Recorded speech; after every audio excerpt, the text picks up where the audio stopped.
इससे एक बात साफ ज़ाहिर होती है कि महाराष्ट्र और बिलखुसूस मुंबई में जो भारत का फाइनेंशियल कैपिटल है, वहाँ पर एक जंगल राज चल रहा है।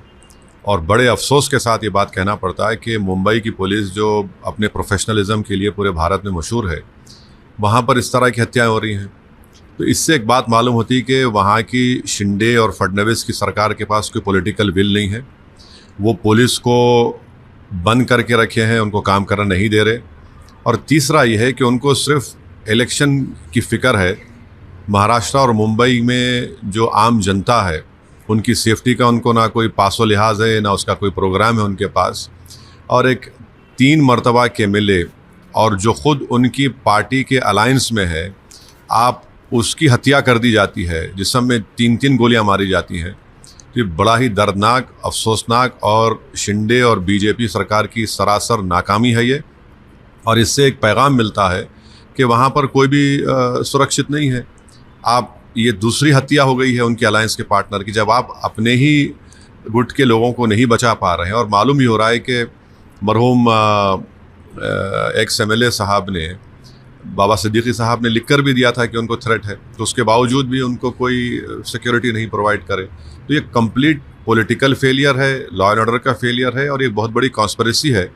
और मुझे नहीं लगता कि वहाँ की मौजूदा सरकार इस कॉन्स्पिरेसी को अनरेवल करना चाहेगी या कर सकेगी। सर, चुनाव होने हैं सूबे में, क्या उसके ताल्लुक से आपको कुछ दिख रहा है कि नहीं? इसको एक आदमी की तो जान चले गई, एक उनकी दोनों औलादें, उनका बाप, उनका बेटा और उनकी बेटी अपने वालिद से महरूम हो चुके हैं, वो यतीम हो गए हैं। तो आप चुनाव से ज़्यादा यह है कि वहाँ की सरकार ने पुलिस को कमज़ोर करके रख दिया, ख़ास तौर से मुंबई की पुलिस को, जो उनका प्रोफेशनलिज्म एक मशहूर था। वहाँ का इंटेलिजेंस का नेटवर्क लगता है कि बिल्कुल ख़त्म होकर रह गया। और चुनाव के सामने, ऐन चुनाव के सामने इस तरह की हत्या एक सीनियर लीडर की होती है, तो यकीनन इसका जनता इसका खमियाजा वहाँ की सरकार को भुगतना पड़ेगा। मगर अफसोस ये कि खमियाजा आम जनता भुगत रही है, क्योंकि उनको सिर्फ पॉलिटिकल मैनिपुलेशन, जोड़ तोड़ की राजनीति से शिंदे और फडणवीस की सरकार को मतलब है। वो अपनी जान को बचाने की फ़िक्र में है। उनको इस बात की फ़िक्र नहीं है कि वहाँ की जनता, वहाँ के लोग कितना अपने आप को अनसेफ महसूस करते हैं।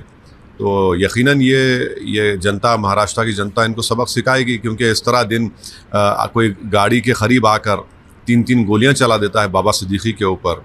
और उन्होंने हालिया दिनों में मालूम हो रहा है कि उन्होंने लिख कर भी दिया था कि उनकी सिक्योरिटी में इजाफा किया जाए।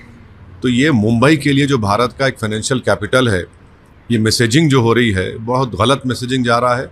और इसकी पूरी जिम्मेदारी मेरी नज़र में वहाँ की सरकार पर आयद होती है। और यकीनन ये आने वाले चुनाव में लॉ एंड ऑर्डर का मसला और इनका सेलेक्टिव क़ानून का इस्तेमाल या फिर आंखें बंद कर लेना उन लोगों के ख़िलाफ़ जो क़ानून अपने हाथ में लेते हैं, जो गाली देते हैं, जो हिंसा की बात करते हैं, जो धर्म संसद करके गाली देते हैं, कोई सरकार कोई काम ही नहीं कर रही, सिर्फ अपनी चमड़ी बचाने के लिए काम कर रहे हैं। तो यही हालात पैदा होने वाले हैं महाराष्ट्र में, और इसका खमियाजा भुगतना पड़ेगा विधानसभा के चुनाव।